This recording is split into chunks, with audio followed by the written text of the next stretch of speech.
Hello everyone, welcome to my YouTube family.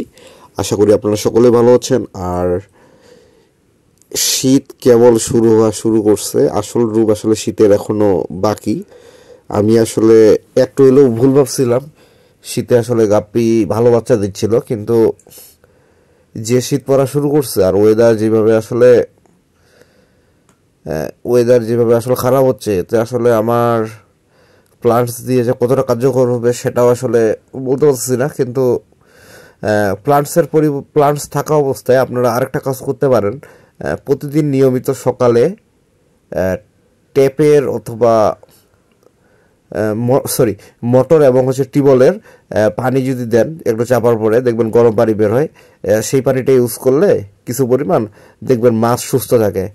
আর অনেকেই আসলে হাউজে যারা করেন, হাউজেও আসলে সকালবেলা ধরেন ছোট হাউস হলে 2 মিনিট 3 মিনিট অথবা 5 মিনিট যদি মোটর চালু করে রাখেন, তবুও আসলে কার্যকর হয়। এতেও আসলে মাছের মর্টালিটি হারটা কমে যায়। কিন্তু যেই পরিমাণ শীত পড়তেছে, যদি এটা না করা হয় তাহলে আসলে অটোব্রিডের মাছগুলোকে বাঁচানো আসলে সোট আপ হয়ে যাবে।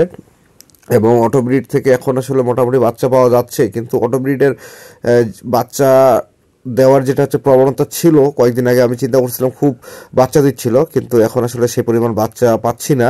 কিন্তু আশা করা যায় জানুয়ারি মাসের 20 তারিখ 25 তারিখের পরে আসলে 10-15 দিন পরে আসলে সব স্বাভাবিক হয়ে যাবে। তখন আসলে অটোব্রিডের মাছ থেকে আসলে হিউজ পরিমাণ বাচ্চা কালেক্ট করা যাবে। কারণ যারা এই শীতে ব্রুডগুলোকে বাঁচাতে পারবে তারাই আসলে শেষ পর্যন্ত গেমে টিকে থাকবে। আর আদারওয়াইজ তারা আসলে গেম থেকে হেরে যাবে।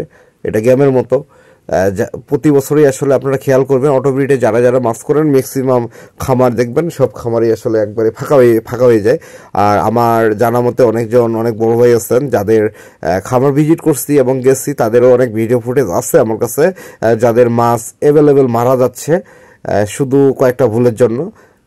হাউজে আপনারা প্লান্টস দিতে পারেন অটোব্রিডের জন্য, শুধু অটোব্রিডের জন্য, অন্যান্য মাছের জন্য না। অটোব্রিডের জন্য হচ্ছে প্লান্টস দিতে পারেন এবং হিউজ পরিমাণে আপনারা কাজ করতে পারেন, হিউজ পরিমাণে প্লান্টস দিতে পারেন এবং সকালবেলা যেটা বললাম মোটর এবং টিউবওয়েলের পানি দিতে পারেন। এতে আসলে আপনার কোনো মাছ মারা যাবে না এবং মাছের মর্টালিটি হারটা একবারে জিরোতে নামবে। এইভাবে আসলে আপনি এই অটোব্রিডের মাছের যেটা হচ্ছে একটা গেম বলা যায়, এই গেমে আপনি বেঁচে থাকবেন। আর আদারওয়াইজ আপনার সব মাছ মরে যাবে, গেম থেকে বাদ আপনার অটোব্রিড মাছও মরবে, সব কিছুই শেষ হয়ে যাবে। সো যাদের শখ আছেন এবং যারা বিজনেস করতেছেন, অটোব্রিডের খামার আছে অটোব্রিড মাছের, তারা এই যে বুদ্ধিটা দিলাম আপনাদেরকে, এটা করে দেখতে পারেন। এতে আসলে হয়তোবা উপকার পাবেন। আপনি 100 মাছের মধ্যে ধরেন আপনি যদি 1000 মাছ থাকে, 1-2টা মাছ নিয়মিত মারা যায়, এটা কিন্তু স্বাভাবিক। কিন্তু শীতকালে এমন হয়ে যায়, আপনার যদি 1000 মাছ থাকে, দিনে যদি 100-200 মাছ মারা যায়, তাহলে কিন্তু এটা অস্বাভাবিক। সো আপনি এটা করতে পারেন। এতে আসলে আপনার মাছের মর্টালিটি হার একবারে 1-2টা নর্মাল যেটা মারা যায়, বড় জোর ধরেন 3-4-5-6টা এইভাবে মারা যেতে পারে, কিন্তু একসাথে 100-150-200 মাছ মারা যাবে এমন হবে না।